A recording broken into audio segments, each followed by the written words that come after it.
Now that we've landed safely back on Pertam, we've got work to do.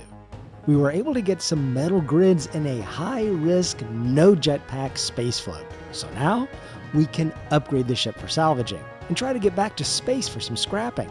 But first, we're gonna modify the rover to retrieve the ship. And in the process, I'll show you how to create a trailer setup.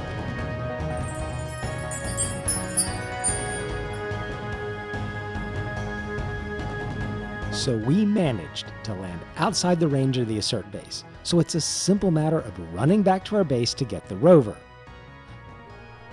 You know, I forgot to drop a marker by the ship. Let me go back and do that before I get too far. Great, a disorienting sandstorm.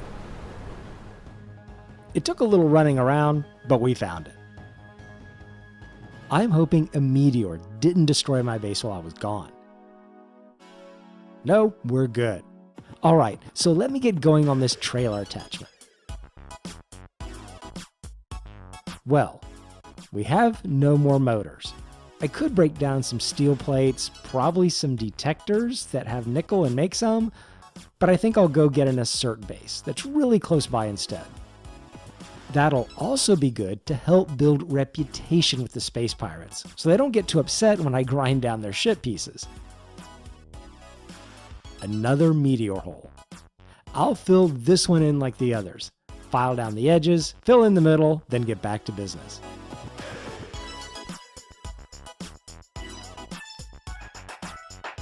Okay, good enough. Let's go. This one is up on the plateau.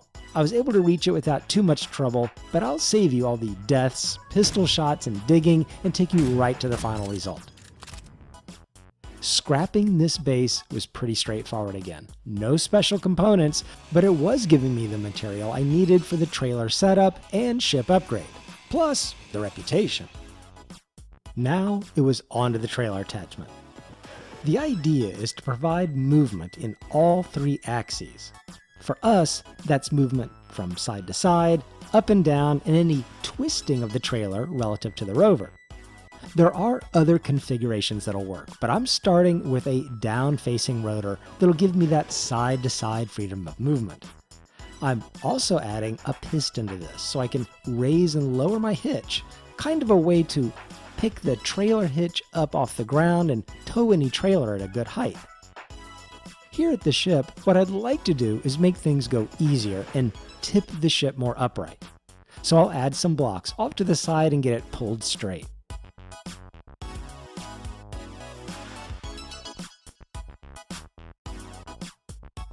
Okay, now I need to attach a piston on the ship with some sort of landing gear to lift the whole ship. What I plan to do is attach some wheels directly to the ship and tow it that way. I thought about making a whole separate trailer, and I might do that later, but for now, this would be a lot easier.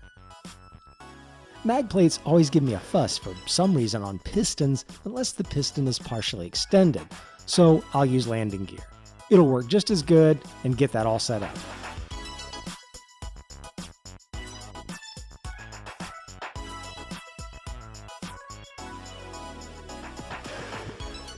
Alright, that's kind of what we want. I think the 3x3 wheels will be plenty for towing. I should probably also put them one block lower, just to make sure we have good ground clearance.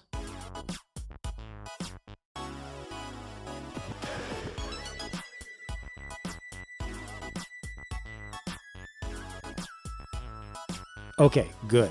That's all welded. Now back to the hitch.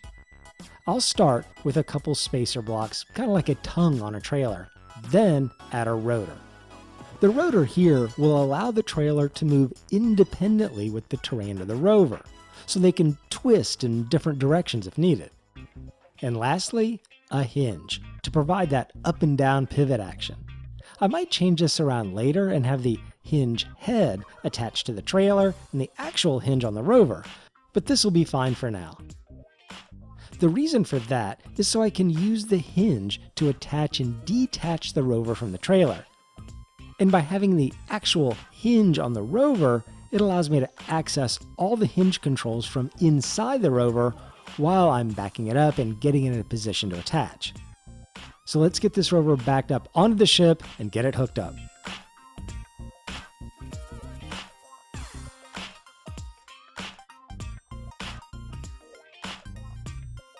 Alright, so far so good.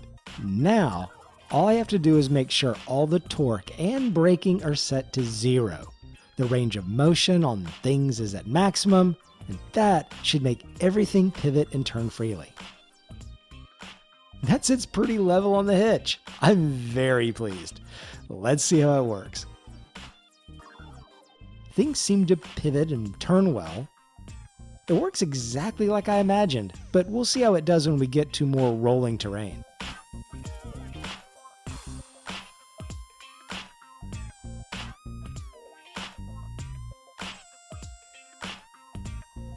It goes over hills nicely. It even seems to back up exactly like you'd expect with a trailer. Well, that worked better than expected. And now it makes me want to build a trailer to go on my Assert base salvaging missions. But let's stay focused. We have to upgrade the ship and hope our good luck holds with avoiding being struck by one of these meteors. I have a future plan to reduce our risk, but at the moment we're just going to roll the dice.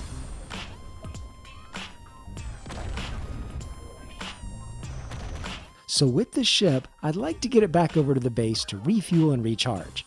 And I thought about making a crane to do that. But that's overcomplicated, even for me. So I think the move is to add some thrusters directly on the ship and fly it over. In a prior episode, I had promised to add some lights to the base before working a lot more in the dark. So that's what I'll do. As simple as lights are, lighting definitely changes the look of things. So with the lights, I tried a couple different things. I tried a basic interior light set to the maximum radius to illuminate a good portion of the outside area. I lit the outside, but it also lit the inside, which I wasn't crazy about. So then I tried a more conventional searchlight on a rotor and hinge to be able to direct the light. I wasn't liking that either. It was too hard to point the thing to exactly where I wanted, or change where it was going to point later. At least not without adding a turret controller and other blocks to make all that happen. So I went with a searchlight. What I could do with this block is take control and pivot it around as if it was looking through the light itself to make it point where I wanted, and it was easy to change its direction. The only special thing I needed was an antenna on the grid of the searchlight, but that was easy. I'll need to wait now until nighttime to see how it looks, and maybe add more searchlights, but it was daylight now, so I could get back to the ship and the thrusters. This was pretty straightforward. Add some thrusters, another conveyor junction, and more thrusters, and bam! The ship now had proper thrust in all directions. It could fly! What I'd do here, before even flying it over to the base, is to remove the wheels and also remove the connector. I'm going to add a connector on the bottom of the ship, given the way it's oriented now. But I also need to preserve the large openings on the small grid blocks. I need to maintain an uninterrupted series of large openings between all the blocks, so I can still buy and move components throughout the ship. The bottom connector's a little scuffed, but we're going to fix that later. And now I need a ladder on this thing to climb up to the helm. Good. Now let's get it moved. Or not. I should have enough thrust. Oh, I know. My gyro is probably turned off. There. Now we're off. This is my first actual flying of anything here on Pertam.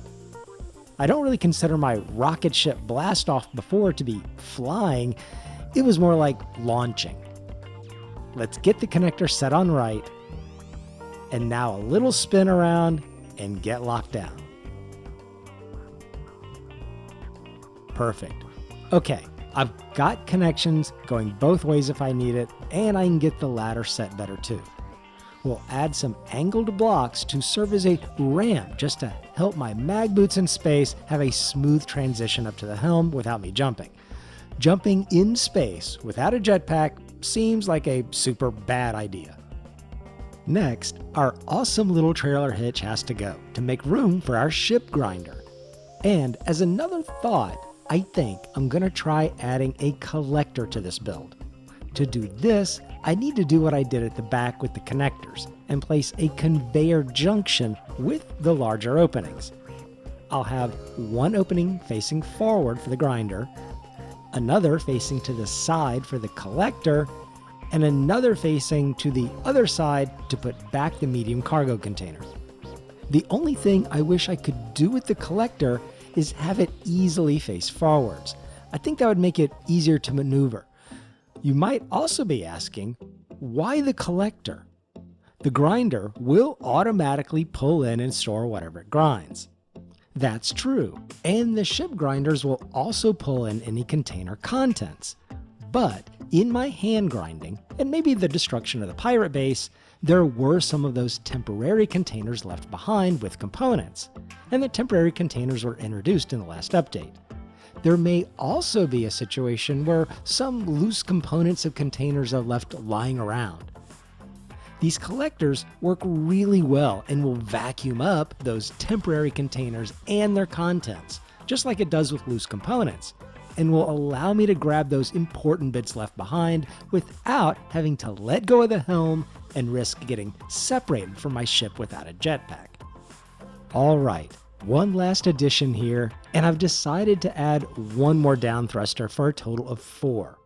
I debated doing that because I wanted to leave enough metal grids back at the base to be able to make another 2-thruster ship should the unthinkable happen, and I lose this one. But in for a penny, in for a pound.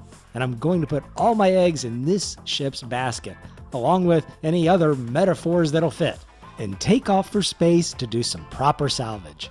But we'll have to see if this ship even works and is able to accomplish its mission in the next episode.